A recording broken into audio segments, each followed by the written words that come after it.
The Vikings were not just raiders from the north. They were explorers, traders, and empire builders who reshaped entire regions. Their ships reached distant shores long before most of Europe looked outward. Their presence was felt from the British Isles to the rivers of Eastern Europe.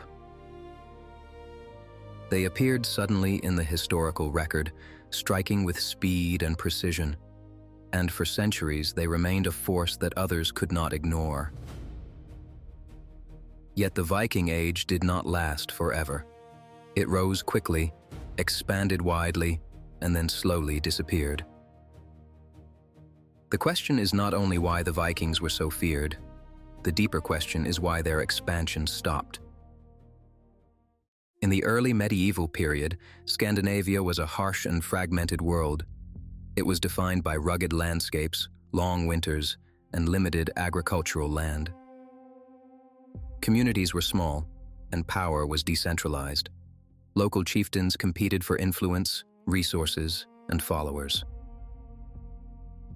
Wealth was not easily accumulated through farming alone. Opportunity often required movement beyond local boundaries. At the same time, Europe to the south and west was undergoing change. Kingdoms were forming, but many regions remained vulnerable and poorly defended. This created a unique imbalance. One region was driven outward by necessity, while another offered targets rich in resources. The Viking Age did not begin with a single ruler. It began with a shared capability. Scandinavian societies developed advanced shipbuilding techniques. Their longships were fast, flexible, and capable of navigating both open seas and shallow rivers. This gave them something rare for the time: mobility across vast distances with precision and speed. Leaders emerged within this system, not as emperors, but as war leaders and organizers. Their authority depended on success, reputation, and the ability to distribute wealth. Raids became a way to gain resources, status, and loyalty. Success attracted followers, and followers enabled larger expeditions. Momentum built quickly. What began as small-scale raids evolved into organized campaigns. Over time, Viking activity became more structured. Raiding was no longer random. Groups coordinated movements and returned repeatedly to the same regions. Seasonal patterns developed, and knowledge of foreign lands increased. Some leaders began to establish more permanent control over conquered territories. Raiding shifted toward settlement and political influence. In places like England and Ireland, Viking forces transitioned from attackers to rulers. This marked a critical shift from mobility to control. At the same time, Scandinavian regions themselves began to consolidate. Larger kingdoms slowly emerged from previously fragmented societies. Viking success depended on more than surprise. It relied on an effective system of warfare and logistics. Their longships allowed rapid deployment and retreat. Armies could strike without warning and disappear before organized resistance formed. Viking warriors were highly adaptable. They fought on land and sea, adjusting tactics based on terrain and opposition. Their decentralized structure allowed flexibility. Smaller units could operate independently while still contributing to larger campaigns. This made them unpredictable and difficult to counter. For many regions, defense systems were simply not prepared for this type of warfare. Viking expansion spread across multiple directions. In the west, they raided and settled in the British Isles. In the east, they traveled along river systems deep into Eastern Europe. Some established trade networks that connected Scandinavia to Byzantium and the Islamic world. In the North Atlantic, they settled Iceland and reached Greenland. Some even reached North America centuries before later European explorers.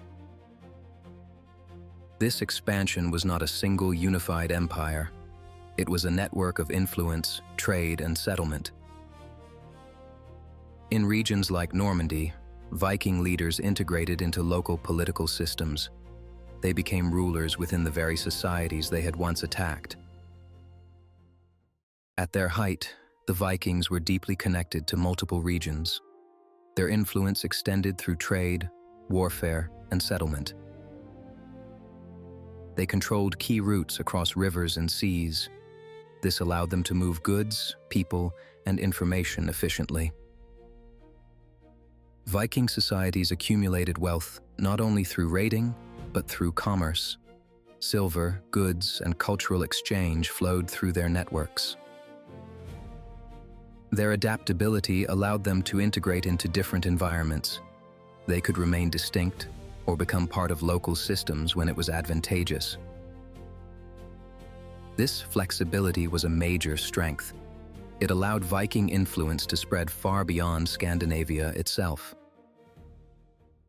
Over time, the conditions that enabled Viking expansion began to change.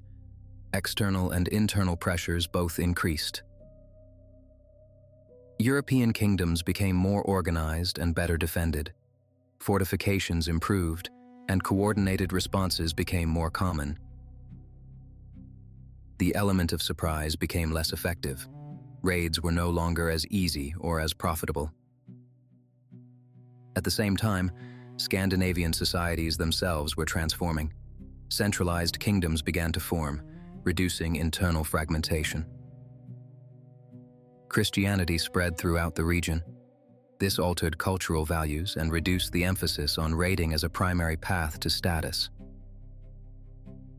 The Viking system began to lose its original advantages. What had once been a strength became less necessary in a changing world. The end of the Viking Age was not a sudden collapse. It was a gradual transformation.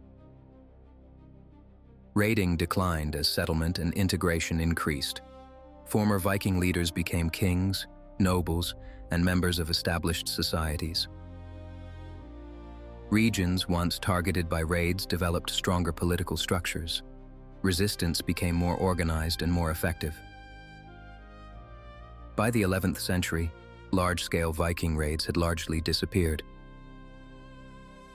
The world they had thrived in no longer existed in the same form, and neither did the conditions that had made their expansion possible.